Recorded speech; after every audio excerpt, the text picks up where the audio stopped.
இன்றைக்கு பல பேர் உயில் எழுதி வைக்கிறாங்கல்ல. இந்த உயில்னா என்ன? அதாவது ஒரு நபர் தனக்கு பின்னாடி தன்னுடைய சொத்துக்கள் யாருக்கு போய் சேரணும்னு நினைக்கிறாரோ அந்த நினைப்பை சட்டப்படி உறுதிப்படுத்துறது தான் உயில். சரி, உயிலை யாரு எழுதலாம்? 18 வயசு பூர்த்தியான யாரும் உயில் மூலமா சொத்துக்களை விநியோகிக்கலாம். கண் பார்வை இல்லாதவங்க, காது கேளாதவங்க, வாய் பேச முடியாதவங்க, இவங்கெல்லாம் கூட உயில் எழுதி வைக்கலாம். புத்தி சுவாதீனம் இல்லாதவங்க கூட சில சமயம் புத்தி தெளிவா இருந்தா உயில் எழுதலாமா.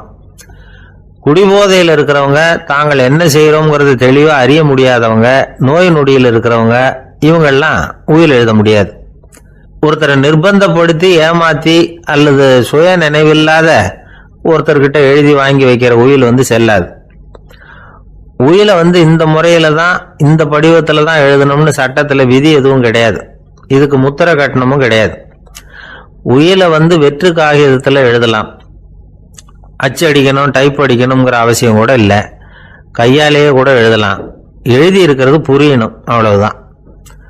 குறைந்தபட்சம் 2 சாட்சிகளை வச்சுக்கிட்டு உயில் எழுதுறவர் அதுல கையெழுத்து போடணும். கையெழுத்து போட தெரியாதுன்னா இடது கை பெருவிரல் ரேகை வைக்கலாம்.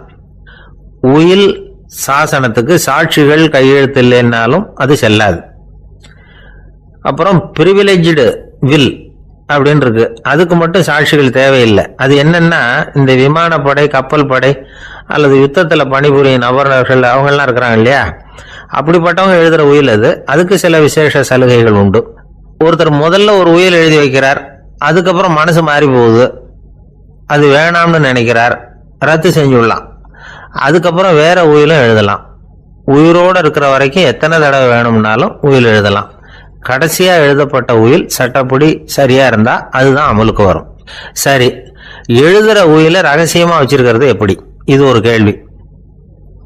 இதுக்கு என்ன செய்யணும்னா, ஒருத்தர் உயில எழுதினதுக்கு அப்புறம் அவர் தானாவோ அல்லது அங்கீகரிக்கப்பட்ட முகவர் மூலமாகவோ, அதாவது ஒரு ஏஜென்ட் மூலமாகவோ, ஒரு கவர்ல போட்டு சீல் வச்சு கவர் மேல தன்னுடைய பெயரை எழுதி அல்லது அந்த ஏஜென்ட் பெயரை எழுதி கவர் மேல என்ன அடக்கம் செய்யப்பட்டிருக்கு, உள்ள என்ன இருக்கு அப்படிங்கிற விவரம்லாம் எழுதி சார் பதிவாளர்கிட்ட ஒப்படைக்கலாம்.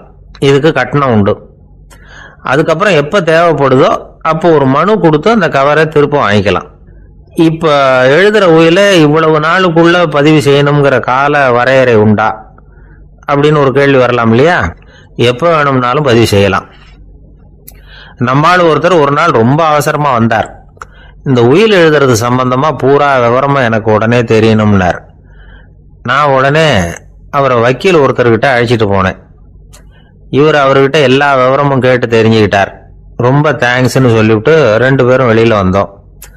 அதுக்கப்புறம் இவர்கிட்ட கேட்டேன், ஆமா இவ்வளவு விவரமா கேட்குறீங்களே, உங்களுக்கு எத்தனை பிள்ளைங்க சார் அப்படின்னு கேட்டேன். 6 பேர் சார் அப்படின்னார். சரி, இருக்கிற சொத்து எவ்வளவுன்னு கேட்டேன். அதை இனிமே தான் சம்பாதிக்க போறேன் அப்படின்னார். ஒரு அம்மா, அவங்களுக்கு 35 வயசு இருக்கும். குடும்பத்துல எந்த கஷ்டமும் இல்லை. இருந்தாலும் காரணம் இல்லாம பிள்ளைங்க பேர்ல கோவப்படுறது, எரிஞ்சு விடுறது அவங்க வழக்கம். பிள்ளைங்க அழும்.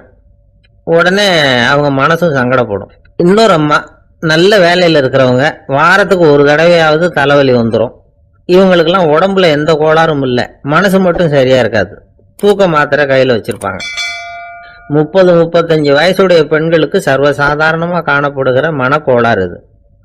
இதுக்கு பேர் மனவாட்டம், டிப்ரெஷன், மனமடிவு அப்படின்னு சொல்லலாம். இந்த நோய்க்கு அறிகுறி என்ன தெரியுமா? மனசுல வருத்தமான உணர்வு இருக்கும். அடிக்கடி அழலாம் போல தோணும். முன்னால எல்லாம் எந்தெந்த செயல்ல ஆர்வம் இருந்ததோ அதெல்லாம் குறைஞ்சிரும், அல்லது சுத்தமாவே ஆர்வம் இல்லாம போயிடும். சில பெண்கள் இளம் வயசுல பக்கத்துல இருக்கிறவங்க கிட்ட கலகலப்பா பேசுவாங்க, வீட்டை அலங்கரிக்கிறதுல ஆர்வம் இருக்கும். இப்போ அதுல எல்லாம் ஆர்வம் இல்லாம போயிடும்.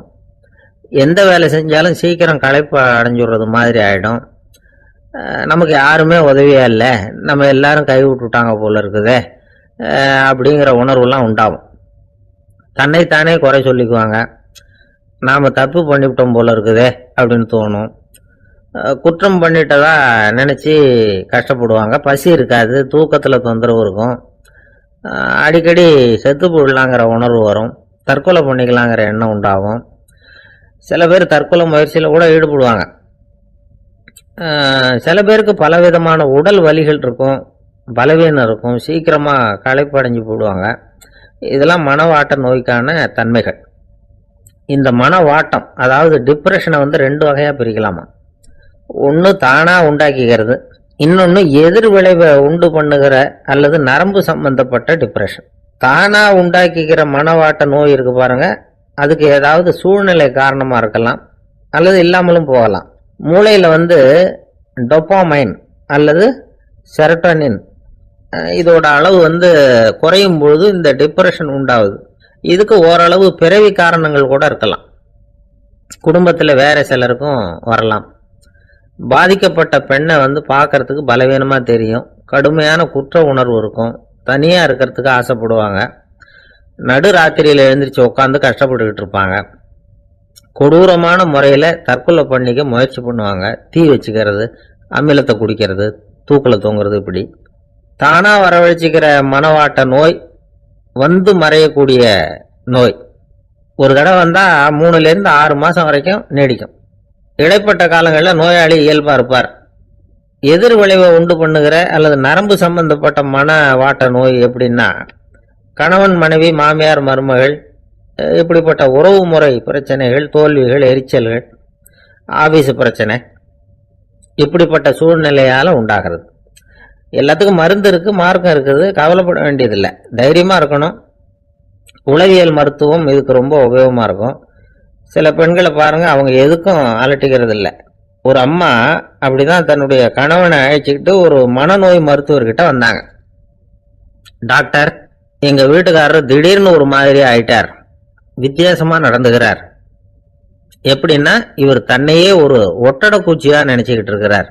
அப்படி நினைச்சுக்கிட்டு தன்னுடைய தலையாலேயே வீட்டில் உள்ள ஒட்டடையெல்லாம் தொடச்சிக்கிட்டு இருக்கிறார் அப்படின்னாங்க. எவ்வளவு நாளா அப்படி இருக்குதுன்னு கேட்டார் டாக்டர். 1 வாரமா அப்படி இருக்குது அப்படின்னாங்க அந்த அம்மா.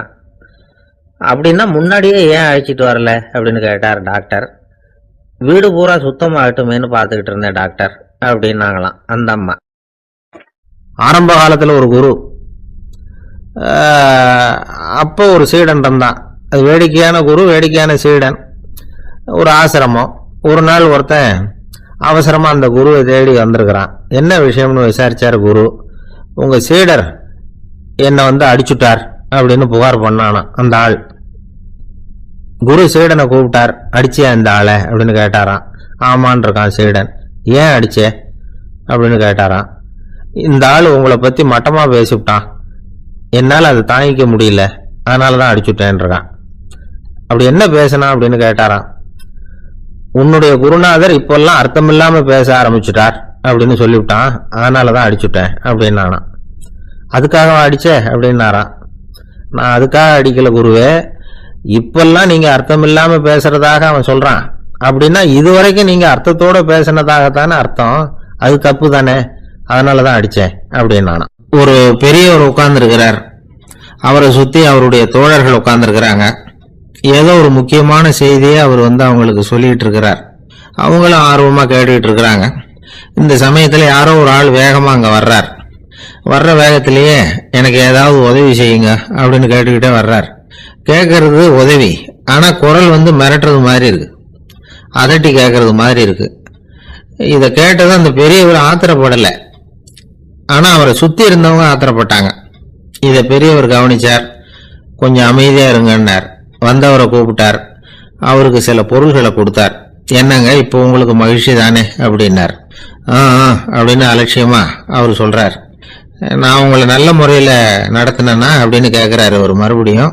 அதெல்லாம் ஒன்றும் இல்லை அப்படின்னு சொல்லி அவர் சொல்லிட்டு இருக்கிறாரு. குரல்ல வந்து கடுமை குறையில. சுற்றி இருந்தவங்களால இதை பொறுத்துக்க முடியல. கோபத்தோடு அவரை நோக்கி நெருங்க ஆரம்பிச்சாங்க. பெரியவர் அவங்களையெல்லாம் தடுத்து நிறுத்தினார். வந்தவரை வாங்க என்னோட அப்படின்னு சொல்லி அழைச்சிட்டு போனார். வீட்டுக்கு போனார். அங்க போனதும் இன்னும் சில பொருள்களை எடுத்து அவர்கிட்ட கொடுத்தார். இப்ப திருப்தி தானே, நான் உங்ககிட்ட நல்ல முறையில நடந்துகிட்டேனா அப்படின்னார். அவர் முகம் இப்பதான் கொஞ்சம் மலர்ந்தது. ரொம்ப நன்றி, இறைவன் வந்து உங்க குடும்பத்துக்கு எல்லா நன்மைகளையும் செய்வான் அப்படின்னு சொன்னார். இதே வார்த்தைகளை என்னுடைய தோழர்கள்கிட்டே வந்து சொல்லிட்டீங்கன்னா அவங்க கோபம் தணிஞ்சிரும், வர முடியுமான்னார். கண்டிப்பா வர்றேன், அப்படின்னாரு. மறுநாள் காலையில் அந்த இடத்துக்கு வந்தார். அதே மாதிரி சொல்லிவிட்டு அவர் போயிட்டார். தோழர்கள்லாம் ரொம்ப வியப்போடு பெரியவரை பார்த்தாங்க. அந்த பெரியவர் தான் நபிகள் நாயகம். அவர் சொன்னார், ஒருத்தன் ரொம்ப ஆசையா ஒரு ஒட்டகத்தை வளர்த்துக்கிட்டு வந்தான். ஒரு நாள் அந்த ஒட்டகம் வந்து கயத்தை அறுத்துக்கிட்டு ஓடி போயிட்டுது. அக்கம் பக்கத்தில் இருக்கிறவங்க எல்லாம் அந்த ஒட்டகத்தை பிடிக்கிறதுக்கு முயற்சி பண்ணாங்க. அதை துரத்திட்டு ஓடினாங்க. ஒட்டகம் வந்து தாறுமாறா ஓட ஆரம்பிச்சுது. இந்த சமயத்தில் ஒட்டகத்தை வளர்த்தவன் அங்கே ஓடி வந்தான். நீங்கள் அதை ஒன்றும் செய்ய வேணாம், விட்டுருங்க. அதோட சுபாவம் எனக்கு நல்லா தெரியும். அதை சுலபமாக என்னோட வழிக்கு கொண்டுட்டு வந்துட முடியும். நான் பார்த்துக்கிறேன், விட்டுருங்க அப்படின்னா. எல்லாரும் விலகி போயிட்டாங்க. இவன் என்ன செஞ்சான் தெரியுமா? கொஞ்சம் புல்லை கையில் எடுத்துக்கிட்டு அந்த ஒட்டகத்தை நெருங்கினான். அவ்வளவுதான். அது ஓடி வந்து இவன் காலடியில் உட்காந்துக்கிட்டது. செல்லமாக அதை அப்படியே தடவி கொடுத்தான். முதுகில் ஏறி உட்காந்துக்கிட்டான். அது பாட்டுக்கு சாதுவாக நடந்து போகுது. இந்த கதையை நபிகள் நாயகம் தம்முடைய தோழர்களுக்கு சொல்றார். ஒட்டகத்தை மட்டும் இல்லை, சில மனிதர்களையும் கூட சில விதத்தில் அணுகிதான் அவர்களை வந்து சீர்திருத்த வேண்டியிருக்குது அப்படிங்கிறத அவங்களுக்கு உணர்த்தினார். இது ஒரு அழகான உளவியல் அணுகுமுறை. சில குடும்ப தலைவர்கள் கூட இந்த ஒட்டகம் மாதிரி நடந்துகிறது உண்டு. அப்புறம் அடங்கி போறதும் உண்டு. ஒரு குடும்ப தலைவர் காலையில் எழுந்திரிச்சதுலேருந்து சத்தம் போட்டு கத்திக்கிட்டு இருப்பார். பக்கத்தில் இருந்தவங்கெல்லாம் ஓடி போய் சமாதானம் பண்ணி பார்த்தாங்க. அவர் ஓயறது மாதிரி தெரியல. கடைசியில் அவர் மனைவி வந்தாங்க. நீங்கள் எல்லாம் விலகி போயிடுங்க, அவர் சுபாவம் எனக்கு தெரியும், நான் பார்த்துக்கிறேன் அப்படின்னாங்க. சரின்னு எல்லாரும் போயிட்டாங்க. சாயந்தரமா வந்து பார்க்குறாங்க, அவர் சத்தம் இல்லாமல் ஒரு மூலையில் உட்காந்துருக்கிறார். ரொம்ப சாதுவா. ஆச்சரியமா இருந்தது. என்னம்மா பண்ணீங்கன்னு கேட்டாங்க. அது ஒன்றும் இல்லைங்க, ஒரு வேளை சாப்பாட்டை நிறுத்தினேன், பட்னி போட்டேன், அவ்வளவுதான் அப்படின்னாங்க அந்த அம்மா. காலை நேரம், கடற்கரை ஓரம், காலை வீசிக்கிட்டு கையை வீசிக்கிட்டு ஏதோ சண்டைக்கு போகிற சிப்பாய் மாதிரி எல்லாரும் நடந்து போயிட்டு இருக்கிறாங்க. நடைப்பயிற்சி. அதில் நமக்கு தெரிஞ்ச ஒருத்தர் எதிரில் வந்தார் ரொம்ப வேகமாக. என்ன சார் வாக்கிங்க அப்படின்னு கேட்டோம்.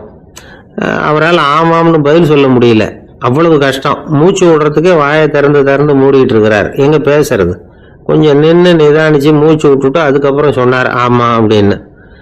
என்ன சார் இவ்வளவு வேகம்னோ? உங்கள் பேச்சை கேட்டுவிட்டு தான் சார் நடக்க ஆரம்பித்தோம். நீங்கள் தான் அடிக்கடி சொல்லிகிட்டு இருந்தீங்க நடக்கிறது நல்லதுன்னு. அன்னையிலேருந்து ஆரம்பிச்சுட்டேன். ஆனால் ரொம்ப கஷ்டமாக இருக்குது சார்.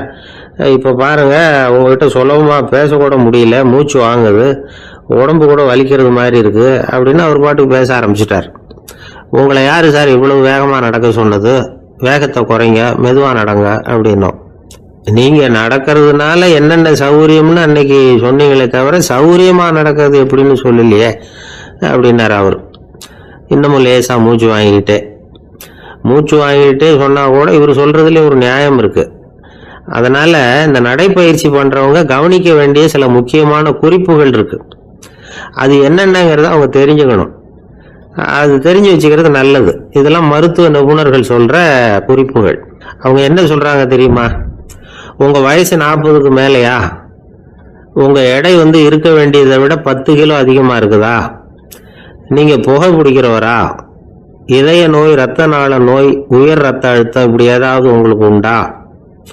அப்படின்னா நீங்கள் உங்கள் இஷ்டத்துக்கு வரிஞ்சு கட்டிக்கிட்டு நடைப்பயிற்சி பண்ண ஆரம்பிச்சிடாதீங்க. முதல்ல ஒரு மருத்துவ பரிசோதனை பண்ணிக்கோங்க, அதுதான் நல்லது அப்படின்னு அவங்க சொல்கிறாங்க. நடக்கிறப்போ, உடற்பயிற்சி செய்கிறப்போ மார்பு பகுதியில் அல்லது வேற எங்கேயாவது தொடர்ந்து வலி இருந்ததுன்னா பயிற்சியை நிறுத்தி விட்டு டாக்டரை போய் பார்க்கணும். நடைப்பயிற்சி பண்ணுறப்போ உங்கள் சக்திக்கு தகுந்த மாதிரி மெதுவாக அதிக கஷ்டம் இல்லாமல் முன்னேறலாம். அங்கே என்ன போட்டியாக வைக்கிறாங்க? முந்திக்கிட்டு போய் என்ன பண்ண போகிறோம்? பரிசா வாங்க போகிறோம். அதனால் நிதானம் அவசியம் அப்படிங்கிறது அவங்க ஆலோசனை. தொந்தரவு கொடுக்காத ஷூ, ட்ரெஸ்ஸு இதுகளை உபயோகப்படுத்துங்க. பாதத்தில் ஆடு தசை இருக்குல்ல, அங்கே ஏதாவது பிரச்சனை இருந்ததுன்னா டாக்டரை பாருங்க. இந்த பாதத்தில் வலி வரும் அந்த இடத்துல. வெயில் காலமாக இருந்தால் தலைக்கு தொப்பி வச்சுக்கோங்க. பனியில் நடந்தாலும் அப்படி தான். தலையை பத்திரமா பார்த்துக்குங்க. நம்மக்கிட்ட ஏதோ கொஞ்சம் உருப்படியாக தெரியறது அதுதானே. உடற்பயிற்சிக்கு முன்னாடி பின்னாடி பயிற்சி செய்கிறப்போ நிறைய தண்ணி குடிக்கலாமா. முதல் 1 மாதத்துக்கு கொஞ்சம் தளர்த்தியாக சாவகாசமாக நடக்கலாம். மணிக்கு 3 அல்லது 4 கிலோமீட்டர் வேகம்னு வச்சுங்களேன். அதுக்கப்புறம் வேகத்தை அதிகப்படுத்தலாம். மணிக்கு 6 அல்லது 8 கிலோமீட்டர் அளவுக்கு நடக்கலாம். நல்லா கையை வீசிக்கிட்டு நடக்கணும். மூச்சு விடுற எண்ணிக்கை அதிகரிக்கணும். இது மாதிரி ஒரு 30 நிமிஷம் நடக்கலாம். தனியாக நடந்து போகிறதுக்கு உங்களுக்கு என்னமோ மாதிரி இருக்குதா, கூட யாரையாவது சேர்த்துக்குங்க, ஒரு குரூப்பாக சேர்ந்து போகலாம். நடக்கிறதுங்கிறத ஒரு சந்தோஷமான சமாச்சாரமாக ஆக்கிக்கணும். தினம் இப்படி நடக்க வேண்டி இருக்குதே அப்படின்னு புலம்பிக்கிட்டே போகக்கூடாது. சில பேர் நடக்கிறப்போ கடந்த காலத்தை அசை போட்டுக்கிட்டே போவாங்க, சில பேர் வருங்காலத்தை அசை போட்டுக்கிட்டே போவாங்க, சில பேர் முக்கியமான திட்டம்லாம் இப்படி நடக்கிறப்ப தான் தீர்மானம் பண்ணுவாங்க. நடக்கிறதுனால மன இறுக்கம் குறையுது, பரபரப்பு குறையுது, மன ஆற்றல் பெருகுது, தன்னம்பிக்கை வளருது, முதுமை தள்ளி போகுது, செயல்திறன் அதிகரிக்குது.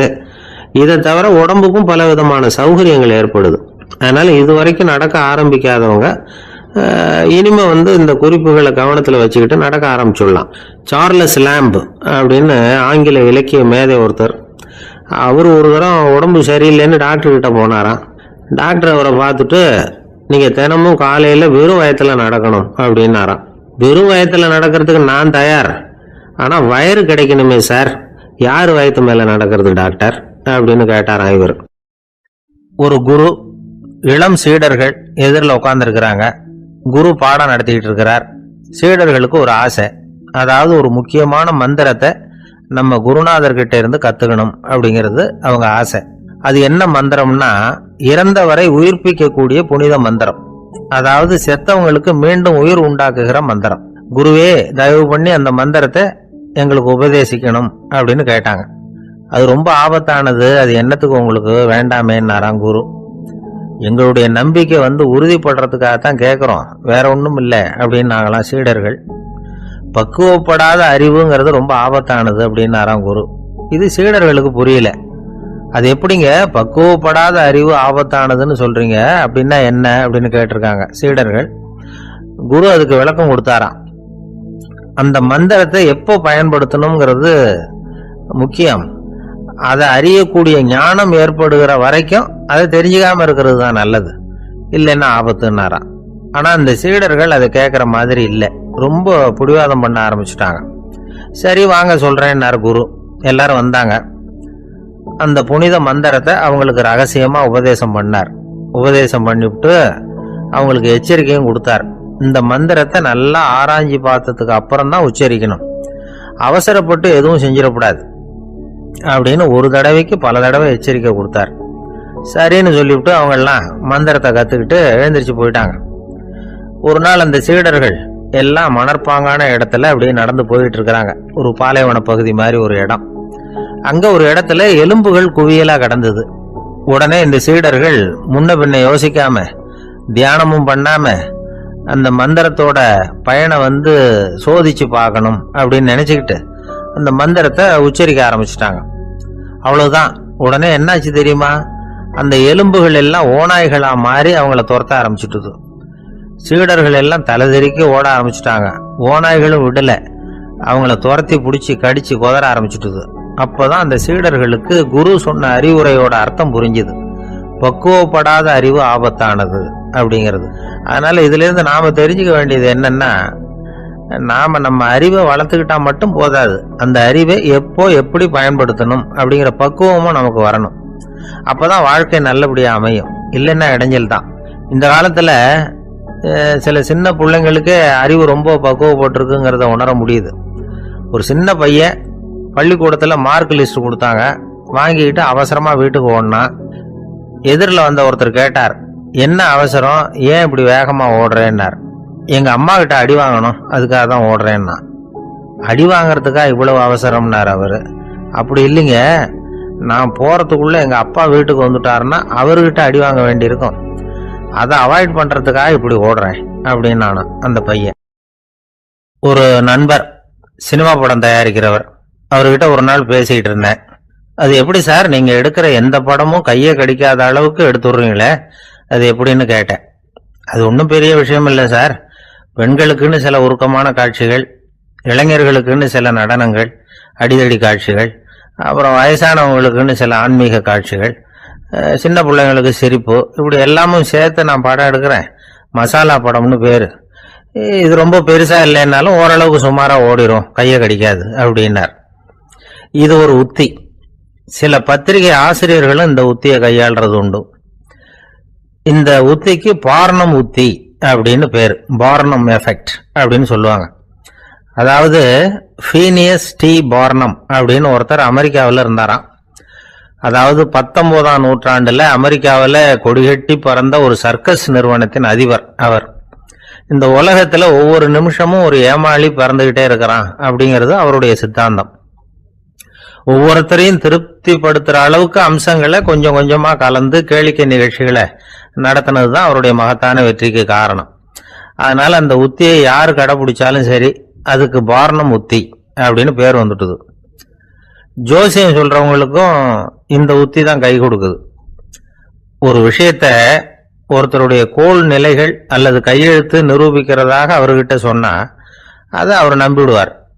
ஆனா அந்த விஷயம் நல்லதா இருக்கணும், நேர்மையானதா இருக்கணும், அதாவது பாசிட்டிவா இருக்கணும். 8ஆம் இடத்துல குரு, 9ஆம் இடத்துல சனி, நீங்க ஒரு பெரிய மேதை தான் அப்படின்னு சொல்லுவாங்க. கேட்கறவங்களுக்கு அதை மறுக்கிறதுக்கு மனசு வராது. அப்படி சொல்லும் பொழுது கூடவே என்ன கொஞ்சம் முன்கோபம் அதிகமா இருக்கும், இருந்தாலும் அது உடனே மறைஞ்சிரும் அப்படின்னு சில அற்ப விஷயங்களையும் சொன்னாலும் அதையும் சரிதான்னு சொல்லி ஒத்துக்குவாங்க. ஆளுமையை எடை போடுகிற ஒரு நிறுவப்பட்ட உத்தியின் மூலமாக தன்னுடைய குணாதிசயங்கள் கண்டுபிடிக்கப்பட்டதாக அவர் நம்புறதுதான் இதுக்கு காரணம். இந்த மாசம் பணத்தட்டுப்பாடு கொஞ்சம் இருக்கும், உடம்புல ஏதாவது கொஞ்சம் அசௌகரியம் இருக்கும், வீட்டுக்குள்ள லேசா மனஸ்தாபம் வரலாம், இது மாதிரி பொதுப்படையா சிலதை சொன்னாலே போதும், மக்களை நம்ப வச்சுடலாம். இதெல்லாம் நமக்கு மட்டும்தான் ஏற்படுது அப்படின்னு சொல்லி அவங்க நினைக்கிறது தான் காரணம். இதுதான் பார்னம் உத்திங்கிறது. மனிதர்கள் பாராட்டுகளை விரும்புறதும் விமர்சனங்களை வெறுக்கிறதும் பார்னம் உத்தியின் அடுத்த கூறு. அதனால ஒருத்தருக்கு ஜோசியம் சொன்னாலும் சரி, அவருடைய ஆளுமையை மதிப்பிடுறதாக இருந்தாலும் சரி, அவரை புகழற மாதிரி இருந்தாலும் சரி, அப்படி இருந்தாதான் அது சரியா இருக்கும். சாதகமான விஷயங்களை அதிகமாகவும் பாதகமான விஷயங்களை நாசூக்காவும் சொன்னா மக்கள் அதை நம்பிடுவாங்க. ஒருத்தரை கருமின்னு சொன்னா ஏத்துக்க மாட்டார். அதையே கொஞ்சம் மாத்தி நீங்க கொஞ்சம் சிக்கனமான ஆசாமி அப்படின்னு சொன்னா நீங்க சொல்றது சரிதான் சார் அப்படிம்பார். நீங்க பெரிய செலவாளி தான், இருந்தாலும் நல்ல விஷயங்களுக்கு தான் செலவழிப்பீங்க அப்படின்னு சொல்லணும். இப்படி இந்த பார்னம் உத்தியை கடைபிடிச்சு இன்னைக்கு வெற்றிகரமா காலம் தள்ளுறவங்க நிறைய பேர் இருக்கிறாங்க. இந்த உலகத்துல ஒவ்வொரு நிமிஷமும் ஒரு ஏமாளி பறந்துகிட்டே இருக்கிறான் அப்படிங்கிறது தான் ஃபீனியஸ் பார்னம் அவர்களுடைய நம்பிக்கை. அதை விட அடுத்தவங்களை ஏமாளியா நினைக்கிற மனுஷர்கள் தான் இன்னைக்கு உலகத்துல ரொம்ப அதிகம். ஒருத்தர் தன்னுடைய மேல் அதிகாரி கிட்ட போய், ஐயா ஒரு நாள் லீவு வேணும், என் தங்கச்சிக்கு கல்யாணம் அப்படின்னார். அவரு பார்த்தார், ஒரு 10 நிமிஷம் வெளியில இருங்கன்னார். 10 நிமிஷம் கழிச்சு கூப்பிட்டார், இத பாருங்க நீங்க சொல்றது பொய், இப்போ உங்க தங்கச்சிக்கு போன் பண்ண, அவங்க தனக்கு 2 வருஷத்துக்கு முன்னாடியே கல்யாணம் ஆயிட்டதாக சொல்றாங்க அப்படின்னார். உடனே இவரு சொன்னார், சார் இப்போ நீங்க சொல்றதும் பொய்யாதான் இருக்கணும், ஏன்னா நிஜமா எனக்கு ஒரு தங்கச்சியே கிடையாது அப்படின்னார். ஒரே ஒரு ஊர், அந்த ஊருக்கு பேரு கொடையாளிப்பட்டி. அந்த பேருக்கு தகுந்த மாதிரி தான் அந்த ஊர் மக்களும். யார் என்ன கேட்டாலும் இல்லைன்னு சொல்லாம கொடுப்பாங்க. கொடையாளிகள் நிறைந்த ஊர். இனாமா மட்டும் இல்ல, கடனாவும் பணம் கொடுப்பாங்க. யாருக்காவது அவசரமா பணம் தேவைப்பட்டதுன்னு வச்சுக்கோங்க, அந்த ஊருக்கு போய் வாங்கிக்கலாம். பத்திரம் தேவையில்லை, சாட்சி தேவையில்லை, ஜாமீன் தேவையில்லை, எந்த உத்தரவாதமும் கேட்காம பணம் கொடுத்துருவாங்க. நம்மால் ஒருத்தனுக்கு பணம் தேவைப்பட்டது, சொந்த பந்தம்லாம் கேட்டு பார்த்தா யாரும் கொடுக்குற வழியா தெரியல. எல்லாரும் அவங்கவுங்க சௌரியத்தை பார்க்கறவங்க, அடுத்தவங்க சௌரியத்தை பத்தி கவலைப்படாதவங்க. இவன் எல்லாரையும் கேட்டு பார்த்துட்டு சோர்ந்து போய் உக்காந்துட்டான். அந்த நேரம் தான் கொடையாளிப்பட்டியை பத்தி கேள்விப்பட்டான். அப்படி ஒரு ஊர் இருக்கிறது தெரிஞ்சதும் அந்த ஊருக்கு வழி கேட்டுக்கிட்டு ஒரு நாள் புறப்பட்டு போனான். வயல்காட்டு வழியா போக வேண்டியிருந்தது. மெதுவா நடந்து ஊர் எல்லைக்கு வந்துட்டான். 2 பக்கமும் விவசாய வேலைகள் மும்முரமா நடந்துகிட்டு இருக்குது. ஏறு உழுதுகிட்டு இருக்கிறாங்க. அப்ப அங்க ஒரு ஆளை பாம்பு கடிச்சுட்டுது. பக்கத்துல வேலை செஞ்சுக்கிட்டு இருந்தவங்க ஓடி வந்தாங்க. அவசரமா செய்ய வேண்டிய முதல் உதவியெல்லாம் செஞ்சு பார்த்தாங்க, பலன் இல்லை. அந்த ஆள் செத்து போட்டான். அவன் செத்து விட்டான்னு தெரிஞ்சதும் அவனை தூக்கி வரப்பு மேல போட்டுட்டு எல்லாரும் அவங்கவுங்க வேலையை கவனிக்க ஆரம்பிச்சுட்டாங்க. அங்க ஒரு ஆளு இவனை பார்த்து சொன்னான், ஐயா நீங்க போற வழியில இவன் சொந்தக்காரன், இவனுக்கு சோறு கொண்டுகிட்டு வருவான், இவன் இங்க செத்து விட்டான்னு அவன்கிட்ட சொல்லிவிடுங்க அப்படின்னா. இவனுக்கு ரொம்ப ஆச்சரியம், என்னடா இது பாம்பு கடிச்சுட்டுதுன்னதும் பதறி அடிச்சுக்கிட்டு ஓடி வந்தாங்க, செத்து விட்டான்னதும் பேசாம தூக்கி போட்டுட்டு போயிட்டாங்க அப்படின்னு நினைச்சுக்கிட்டே நடந்து போறான். எதிரில் சோறு கொண்டுகிட்டு ஒரு ஆள் வந்தான். இவன் விவரத்தை சொன்னான். அங்கே உங்க சொந்தக்காரன் பாம்பு கடிச்சு செத்து போட்டான் அப்படின்னா. அவன் கொஞ்ச நேரம் அமைதியாக நின்னான். அதுக்கப்புறமா அங்கேயே வரப்பில் உட்காந்து கொண்டுகிட்டு வந்த சோத்தை தானே சாப்பிட்டு முடிச்சான். பேசாமல் எழுந்திரிச்சு திரும்பி போயிட்டான். கொஞ்சம் கூட பதறல, அழலை. இப்படியும் ஒரு ஊரா அப்படின்னு நினைச்சு ஆச்சரியப்பட்டுக்கிட்டே இவன் ஊருக்குள்ள போனான். ஒரு பெரிய மனுஷனை பார்த்து பணம் கேட்டான். அவரும் இவனோட பேரையும் ஊரையும் மட்டும் விசாரிச்சுக்கிட்டு தேவையான பணத்தை கொடுத்துட்டார். பணத்தை வாங்கிட்ட பிறகு தன்னுடைய மனசை அரிச்சுக்கிட்டு இருந்த அந்த விஷயத்தை பத்தி கேட்டான். ஐயா, வழியில ஒருத்தன் செத்துட்டான், அவனை அப்படியே தூக்கி வரப்புல போட்டுட்டு எல்லாரும் வயல்வெளி வேலைகளை பார்த்துக்கிட்டு இருக்கிறாங்களே அப்படின்னா.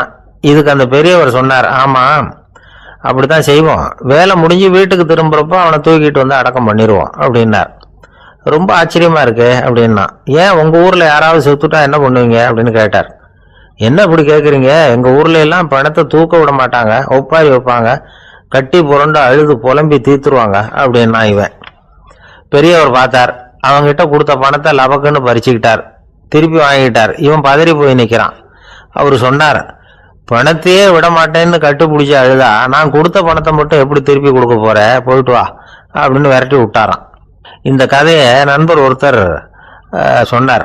கதை வேடிக்கையா தெரிஞ்சா கூட இதுல கருத்து உண்டு. பணம் பிணம் இது ரெண்டையுமே விடுறதுக்கு அவ்வளவு சுலபமா மனம் வர்றதில்லை. இந்த ரெண்டு விஷயங்கள்லேயும் அறிவார்ந்த செயல்பாடு தேவை. ஒரு பேருந்து மரத்துல மோதி விட்டது. எல்லாரும் அடிபட்டு முனைகிட்டு கிடக்குறாங்க. டிரைவர், கண்டக்டர் இவங்களுக்கும் அடி. அவங்களும் ஒரு பக்கம் கிடக்குறாங்க. ஒரு மூலையில கிடக்கிற ஒருத்தன் மெதுவா முக்கி முனகி கண்டக்டர்னு சத்தம் போடுறான். கண்டக்டர் மெதுவா நகர்ந்து அவங்கிட்ட போய் என்னன்னு விசாரிக்கிறார். அவன் ரொம்ப சிரமப்பட்டு வாயை திறந்து ஒரு 15 காசு சில்லற பாக்கி அப்படின்னானா. ஒரு ஊர்ல ஒரு மன்னன் இருந்தான், கொடுங்கோல் மன்னன். நிறைய தொந்தரவு பண்ணிக்கிட்டு இருந்தான். அவன் ஒரு தடவை என்ன பண்ணான் தெரியுமா? ஒரு தப்பும் பண்ணாத ஒரு இளைஞனை பிடிச்சி ஜெயிலில் அடைச்சுட்டான். அந்த பையனோட சொந்தக்காரங்கள்லாம் ராஜா கிட்ட போனாங்க. அவன் ஒரு தவறும் பண்ணல, அவனை விடுதலை பண்ணுங்க அப்படின்னு கெஞ்சி கேட்டுக்கிட்டாங்க. மன்னன் வந்து யோசனை பண்ணான். அந்த இளைஞனை கூப்பிட்டுக்கிட்டு வர சொன்னான். அவனை கொண்டாந்து ராஜா முன்னாடி நிறுத்தினாங்க. இதை பாருப்பா, உன்னை நான் விடுதலை பண்ணுவேன், ஆனா ஒரு கண்டிஷன். அந்த நிபந்தனையை நீ நிறைவேற்றினா உனக்கு விடுதலை அப்படின்னா மன்னன். சரின்னு ஒத்துக்கிட்டான் பையன். மன்னன் வந்து கண்டிஷன் என்னங்கிறத சொன்னான். உங்ககிட்ட ஒரு செம்மறி ஆட்டை கொடுக்க போறேன், 1 மாசத்துக்கு அதுக்கு தேவையான தீனியையும் கொடுக்க போறேன். 1 மாசம் கழிச்சு அந்த ஆட்டை வந்து எடை போட்டு பார்ப்பேன். அந்த ஆட்டின் எடை கொஞ்சம் கூட கூடி இருக்கக்கூடாது. எடை கூடி இருந்தா உனக்கு விடுதலை கிடையாது.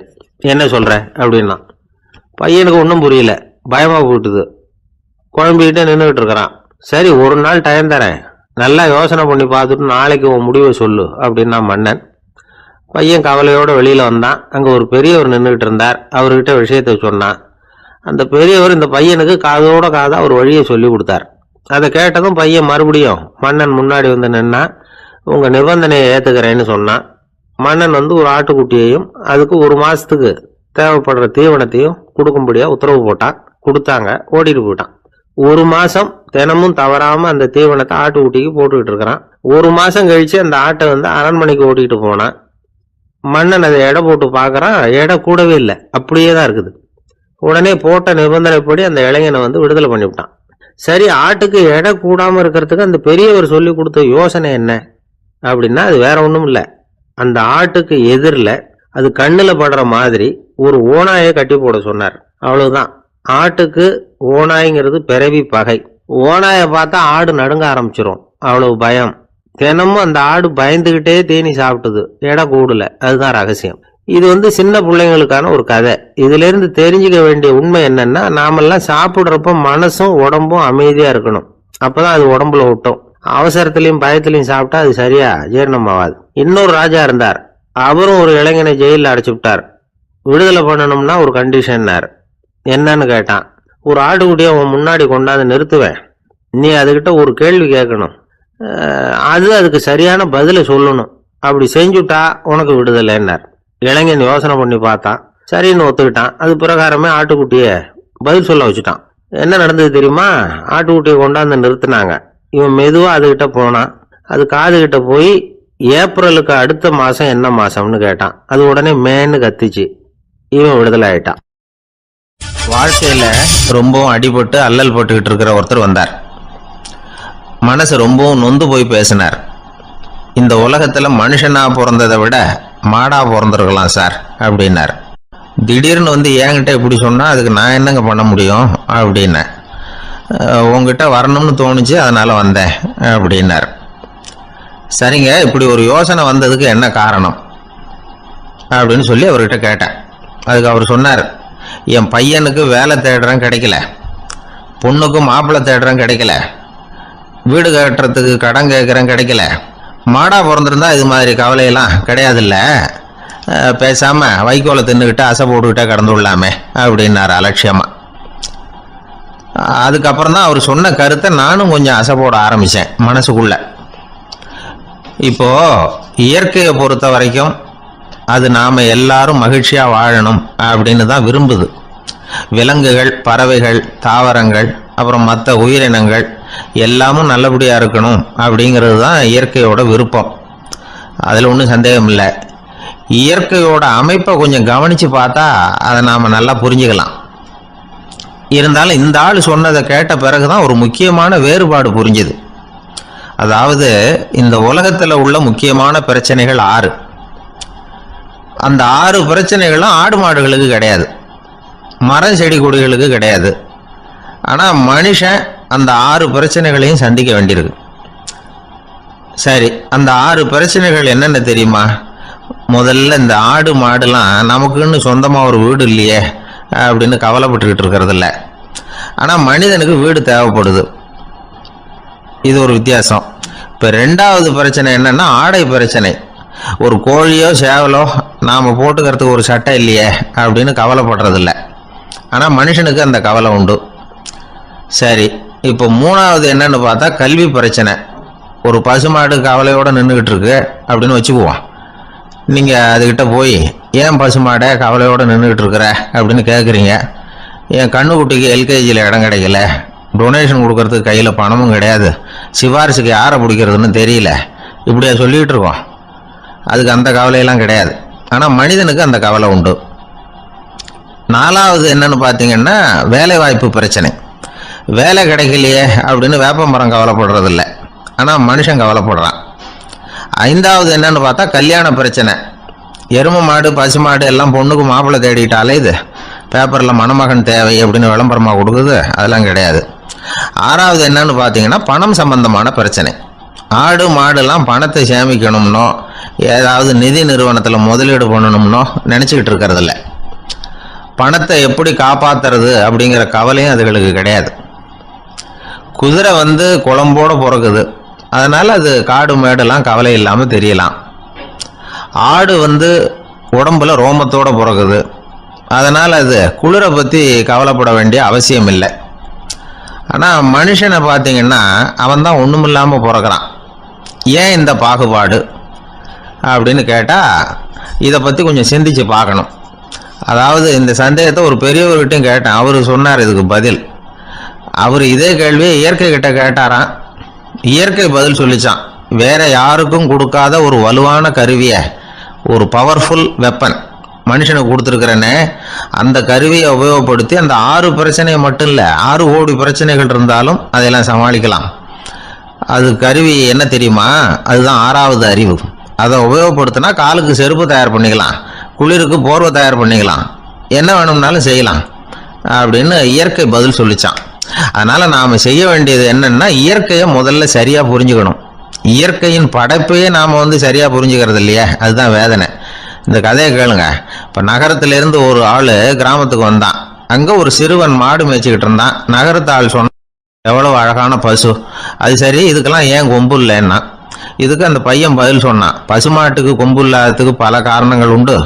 கண்ணுக்குட்டியா இருந்தா கொம்பு இருக்காது, பசு வளர்ந்து பெருசானதுக்கு அப்புறம் தான் கொம்பு முளைக்கும், இது ஒரு காரணம். சில சமயம் வளர்ற கொம்பு எடுத்து விடுறது உண்டு, அது ஒரு காரணம்.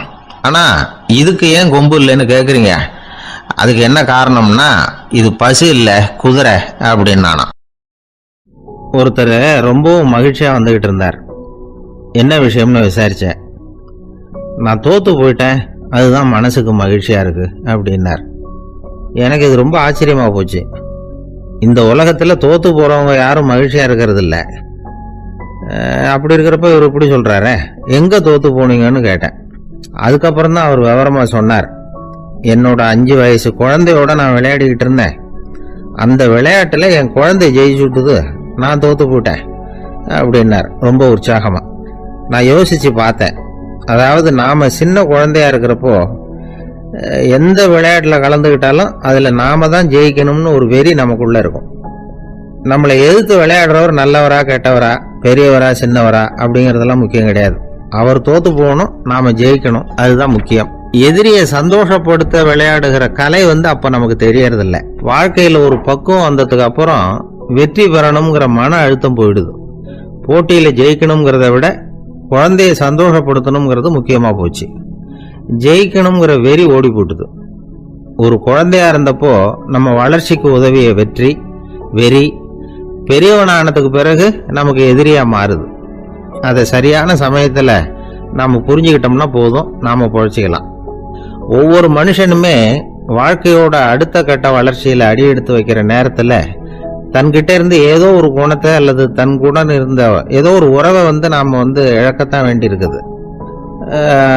ஒரு கட்டம் வரைக்கும் உதவியா இருந்த குணம் அடுத்த கட்டத்துக்கு தடையா கூட மாறிடலாம். இந்த பரிமாண மாற்றத்துக்கு உள்ளாகிற ஒவ்வொருத்தரும் பிரத்யட்சமா இதை உணர்றாங்க.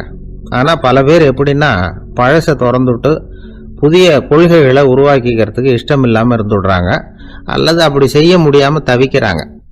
இதையெல்லாம் மீறி அந்த பழசை திறந்துட்டா அதை இழந்ததால உண்டாகிற மன அழுத்தம் சில காலத்துக்கு வருத்திக்கிட்டு தான் இருக்கும், வேற வழி இல்லை.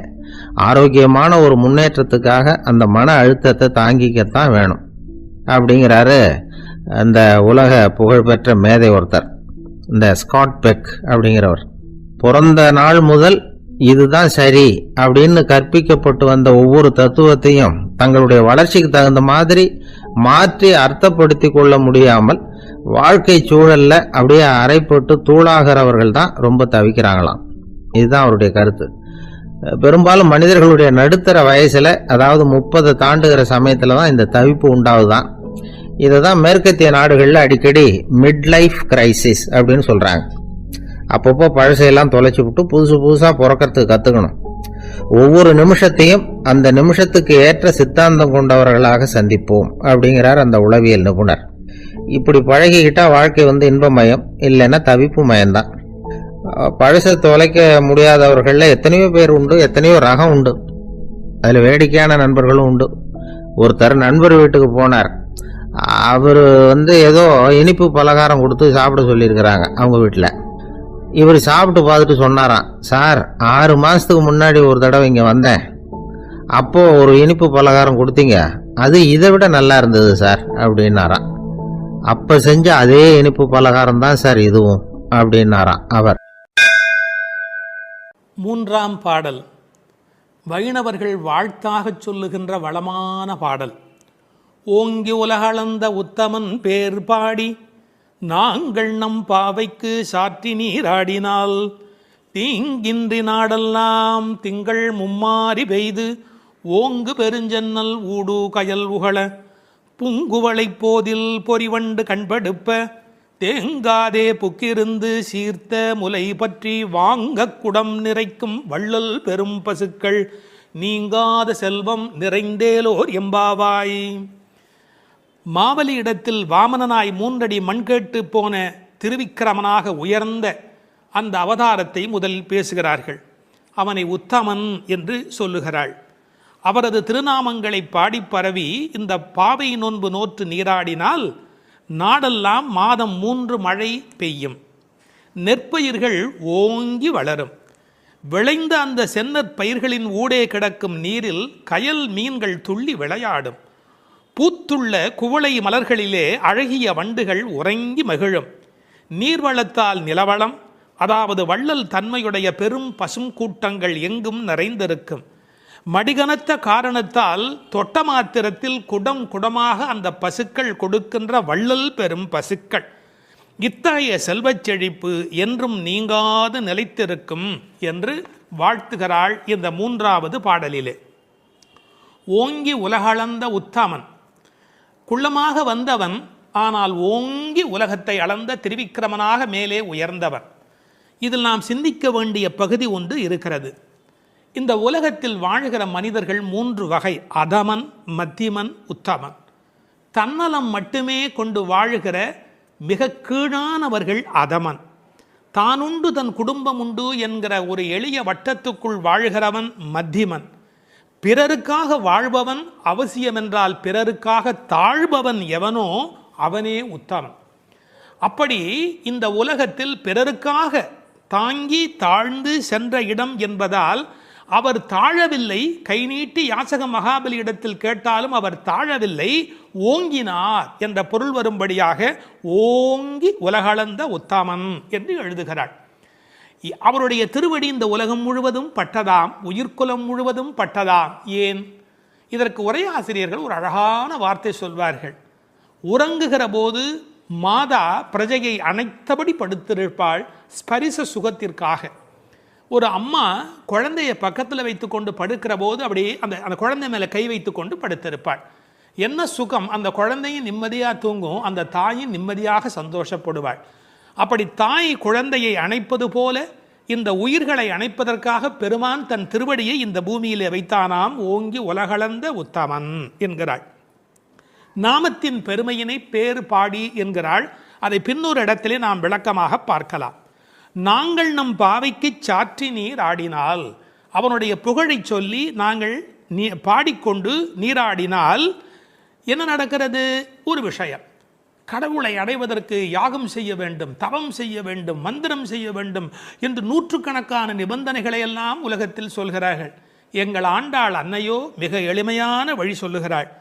பேசாமல் நீங்கள் அவனுடைய பெயரை சொல்லிக்கொண்டு குளியுங்கள். நாங்கள் நம் பாவைக்கு சாற்றி நீராடினால்.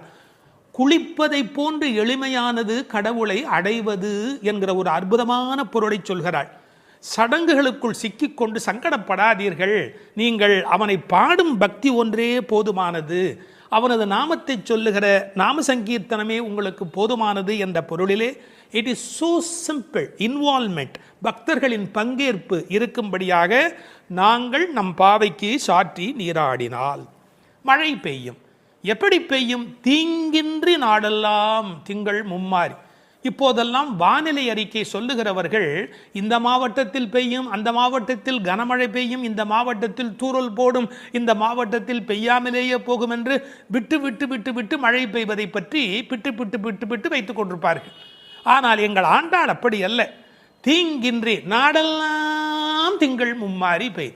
ஒரு இடத்துல கூட பஞ்சம் இருக்கக்கூடாது. எல்லா பக்கமும் மழை கொட்டு கொட்டு கொட்டு என்று கொட்டி, ஆனால் தீங்கு இருக்கக்கூடாது. வரக்கேடும் வெள்ளக்கேடுமாய் என்பார்கள். பெய்மழை வேண்டும், பேய்மழை வேண்டாம். அளவாக பெய்ய வேண்டும், வாழ வைக்கக்கூடிய அளவிலே பெய்ய வேண்டும். மாதம் மும்மாறி, திங்கள் மும்மாறி பெய்து என்கிறார். 9 நாள் வெயிலும் 1 நாள் மழையுமாய் என்று உரை எழுதுவார்கள்.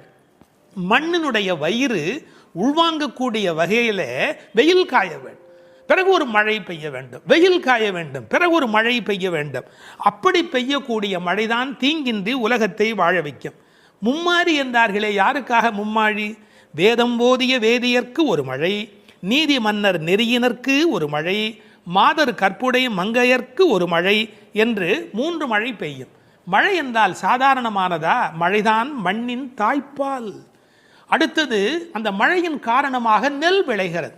ஓங்கு பெருஞ்சென்னல். ஒவ்வொரு நெல்லும் கதிரும் ஒரு ஆள் உயரத்துக்கு மேலே போயிருக்கிறது. பழைய காலத்து விவசாயம் தெரிந்தவர்களுக்கு தெரியும், மிக உயரமாக பயிர் இருக்கும்.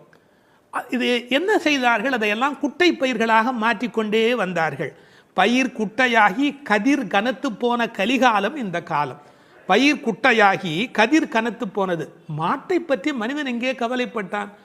ஓங்கி என்று நன்றாக வளர்ந்திருந்தால் மாட்டுக்கு நிறைய வைக்கோல் கிடைக்கும், நிறைய பால் கொடுக்கும். மாடினுடைய சாணமும் அந்த மண்ணில் அந்த நறுமணமும் இல்லை என்றால் அந்த பூமியில் வளம் எப்படி இருக்க முடியும்? ஓங்கு பெரும் சென்னல், ஒரு ஆள் நடந்தால் மறைக்கும். அப்படி இப்போது காளை மாடுகளே இல்லை. ஊசி வழியே பசுக்களின் தாய்மை எய்தும் உயிர்ப்பில்லா உலகமாக இன்றைக்கு உலகம் சுருங்கி போய்விட்டது. எனவே மாடுகளை பற்றி கூட கவலைப்படக்கூடிய வகையிலே மாடுகள் தானே பெரும் செல்வம். ஓங்கு பெருஞ்சென்னல் என்று எழுதுகிறாள். பிறகு பூங்குவளைப்போதில் அங்கு வளர்ந்திருக்கிற குவளைப்பூக்கள், அதில் புள்ளிகள் உடைய வண்டு படுத்திருக்கிறது, பொறிவண்டு கண்படுப்பு, அவை தூங்கி கொண்டு இருக்கின்றன. அதாவது ஒரு பூவில் போனாலேயே அவ்வளவு தேன் கிடைத்து விடுவதாலே அவை இன்னொரு பூவுக்கு வண்டு பறந்து பறந்து போகும். வண்டு மாதிரி பூ விட்டு பூ தாவுகிறான் என்பார்கள். இப்போ எப்படி அல்ல, ஒரே பூவிலேயே வேண்டிய அளவு தேன் கிடைத்து விடுவதால் மயங்கி கிடக்கின்றன. வண்டுகள் அப்படி இருக்கின்றன. மாடுகள் எப்படி இருக்கின்றன? தேங்காதே புக்கிருந்து சீர்த்த முலை பற்றி, கொஞ்சம் கூட அதில் பால் நிற்பதில்லை, அது பாட்டுக்கு கொட்டி கொண்டே இருக்கிறது. கரப்பின்றி கறக்கும். தமிழிலே கரப்பு என்று இடையினரை பயன்படுத்தினால் வஞ்சனையாக வைத்துக் கொள்ளுதல். கரப்பு என்றால் வலிந்து அதிலிருந்து பாலை எடுத்தல். கரப்பின்றி கறக்கக்கூடிய பசுக்கள் இவை. ஒழித்து வைத்துக் கொள்வதே இல்லை. தேங்காது புக்கு இருந்து சீர்த்த முகை பற்றி, கனத்த மடி, அப்படி தொட்டால் போதும் அந்த குடத்தை தானே நிறைத்து விடுகின்றன. வாங்க, அது பாத்திரத்தை மாற்றி இன்னொன்று வைக்கணும், அவ்வளவுதான். வாங்க குடம் நிறைக்கும் வள்ளல் பெரும் பசுக்கள். கேட்டு கொடுக்கிறவர்களை வள்ளல் என்று சொல்ல மாட்டார்கள். இளன் என்று எவ்வம் உரையாமை ஈதல், கேட்பதற்கு முன்னாலேயே கொடுப்பதுதான் வள்ளல் தன்மையினுடைய அடையாளம். இந்த பசுக்கள் வஞ்சனையற்றவை, எனவே அவை வள்ளல் பெரும் பசுக்கள். நீங்காத செல்வம் நிறைந்தேலோர் எம்பாவாய். நீங்காத செல்வம் என்றால் என்ன பொருள்? உலகத்தாருக்கு சில செல்வம் தேவை, ஆனால் இறை ஞானம்தான் உண்மையில் நீங்காத செல்வம். இப்போது இப்படி எடுத்துக்கொள்வோம். பரமனடி பாடி துதித்தால் நீங்காத செல்வம் நிறையும். தீங்கின்றி திங்கள் மும்மாறி பெய்யும். ஓங்கு பெருஞ்சன்னல் விளையும். வாங்க குடம் நிறைக்கும் வள்ளல் பெரும் பசுக்கள். பாருங்க எப்படி ஒன்றை ஒன்று சார்ந்ததாக இருக்கிறது. பகுத்தறிவுவாதிக்கும் பக்தனுக்கு என்ன வித்தியாசம்? இந்த புரட்சியை சொன்னதோடு அவன் நிறுத்தி விடுகிறான். என்ன புரட்சி? பசுமை புரட்சி, வெண்மை புரட்சி, பால், மீன் துள்ளுகிறது, நீல புரட்சி. இது மூன்றுமே கிடைத்து விட்டதால் பூமி வளமுடையதாகிறது என்று பகுத்தறிவுவாதி நிறுத்தி விடுகிறான். ஒன்றை மறந்து விடுகிறான். பரமனடி பாடுவதால் தான் இது மூன்றுமே நடந்தது என்பதுதான் பக்தனுடைய பார்வை. இன்டர் டிபெண்டன்ட், ஒன்றை ஒன்று சார்ந்திருக்கிறது. அடுத்தது அதை விட ரொம்ப அற்புதம். இந்த உலகத்தில் செல்வம் மட்டுமே இருந்தால் மனநிறைவு வருமா? வராது. போட்டி, பொறாமை, பகை வரும். சாந்தி சாந்தி சாந்தி என்று நிறைவு செய்வார்கள். அந்த நிறைவு எப்போது வரும்? அது பக்தியின் மூலம், பரமனடி பாடுவதன் மூலம் வரும். எனவே சம்பூர்ணமான நிறைவை தரக்கூடியது எது? நிறைந்து ஏலோர் எம்பாவாய். அந்த நிறைந்து என்பது சம்பூர்ணத்தை குறிப்பது. மழை எப்படி பெய்கிறது? மனிதன் நல்லவனானால் இயற்கை அவனை விட நல்லவனாக மாறிவிடுகிறது. மனிதன் நல்லவனானால் இயற்கை அவனை விட நல்லவனாக மாறிவிடுகிறது. மழை பொழிகிறது, பால் சுரக்கிறது, செல்வம் செழித்தோங்குகிறது என்று வாழ்த்துக்குரிய பாடலாக அமைந்திருக்கிறது இந்த அழகான பாடல்.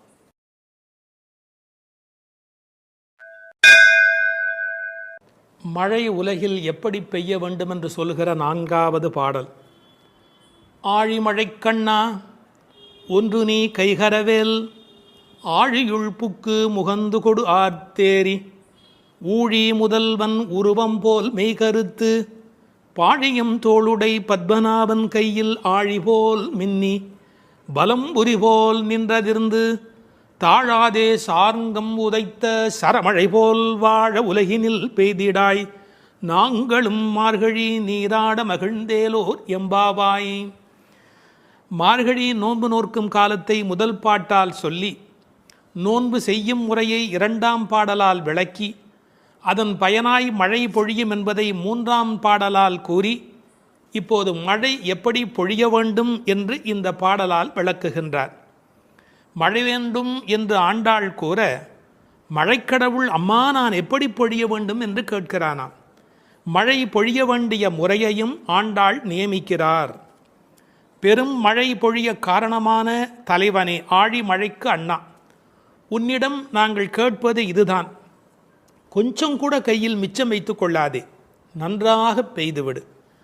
பெருங்கடலில் புகுந்து ஆழமான இடம் வரை சென்று நீரை முகந்து, சப்தத்துடன் மேலே வானத்தில் கிளம்பி, ஊழி காலத்து தலைவனான எம்பெருமானது வடிவம் போல உடம்பு கருத்து கார்மேகமாய், பரந்த அழகிய தோள்களை உடைய பத்மநாபனான திருமாலின் வலது திருக்கரத்தில் உள்ள சக்கரத்தைப் போல் மின்னி, இடது கரத்திலே உள்ள பாஞ்சசன்ய சங்கு போல இடியிடித்து, அவனது கரத்திலே உள்ள சார்ங்கம் என்ற வில்லிலே இருந்து புறப்படுகின்ற அம்புகளைப் போல மழை பெய்ய வேண்டும்.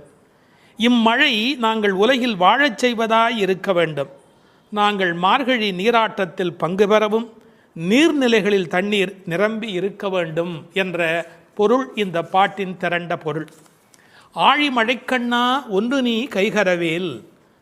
மழைக்கு அண்ணா என்றும் பிரிப்பார்கள், மழைக்கண்ணா என்றும் அழைப்பார்கள். இந்த குழந்தைகள் வருணனை முதலில் குறிப்பிடுகின்றன. அவர் யார் என்ன என்று பெயர் தெரியாததாலே சின்ன பிள்ளைகள் அண்ணா என்று அழைக்கிற மாதிரி ஆழி மழைக்கு அண்ணா என்று பொதுவாக அழைத்தன. கடலுக்கு எத்தனையோ பெயர் இருந்தாலும் ஆழி ஏனென்றால் ஆழமானது என்று பொருள்.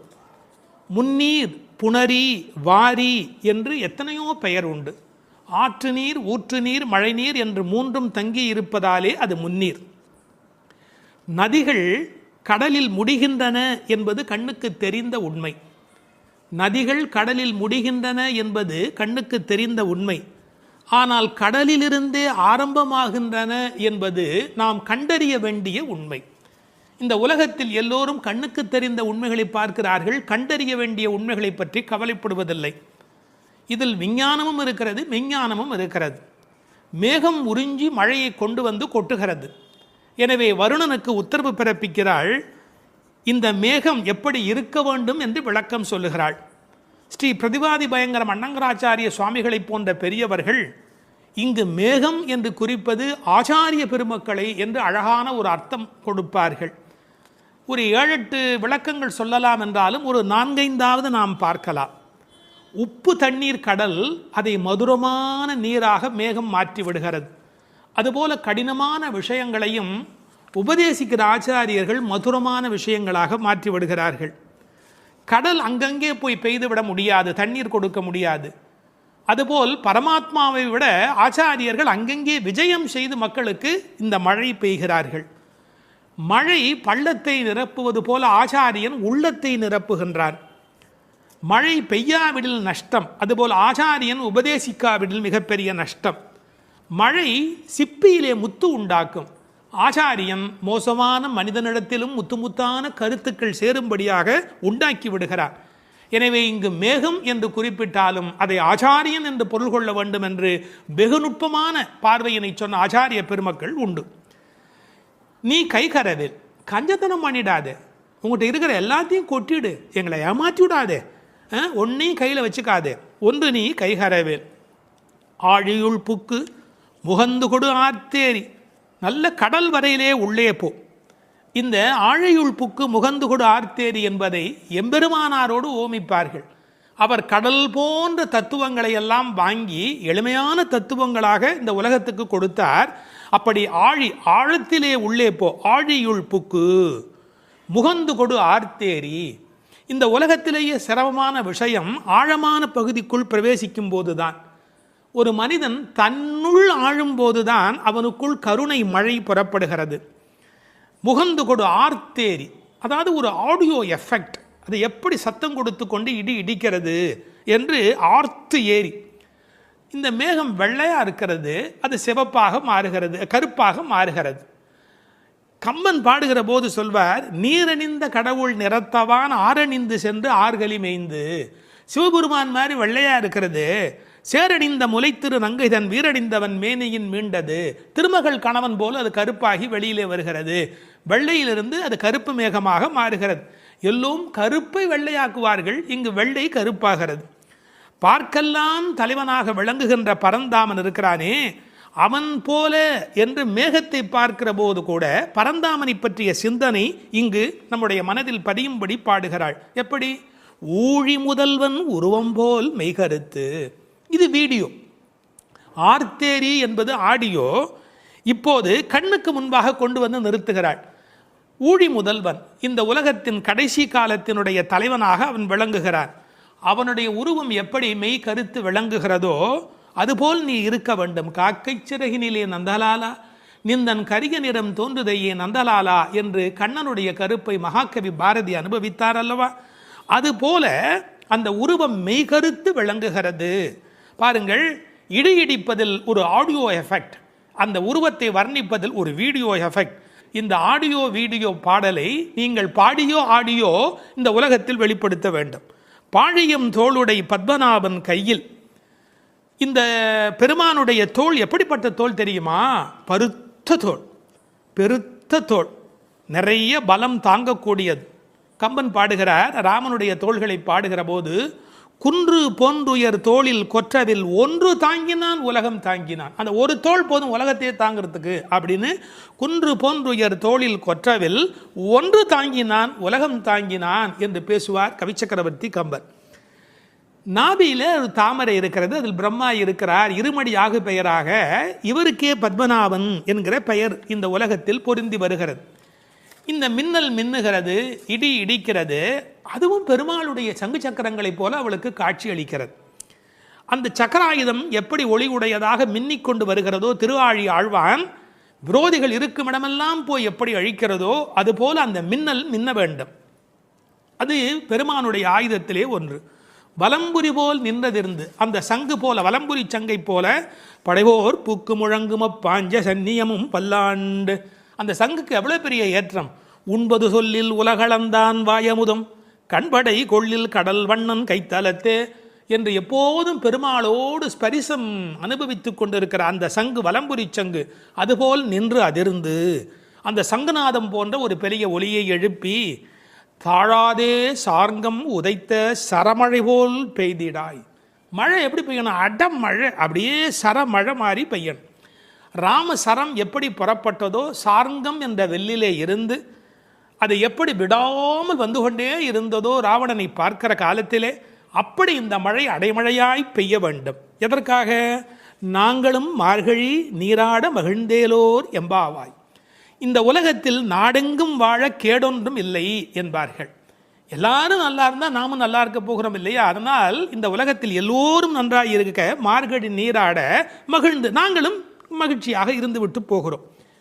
இந்த ஓமை இருக்கிறதே, இது ஓமை அணி இலக்கணத்திலே தலை சிறந்த 4 செய்திகளை உள்ளடக்கியது.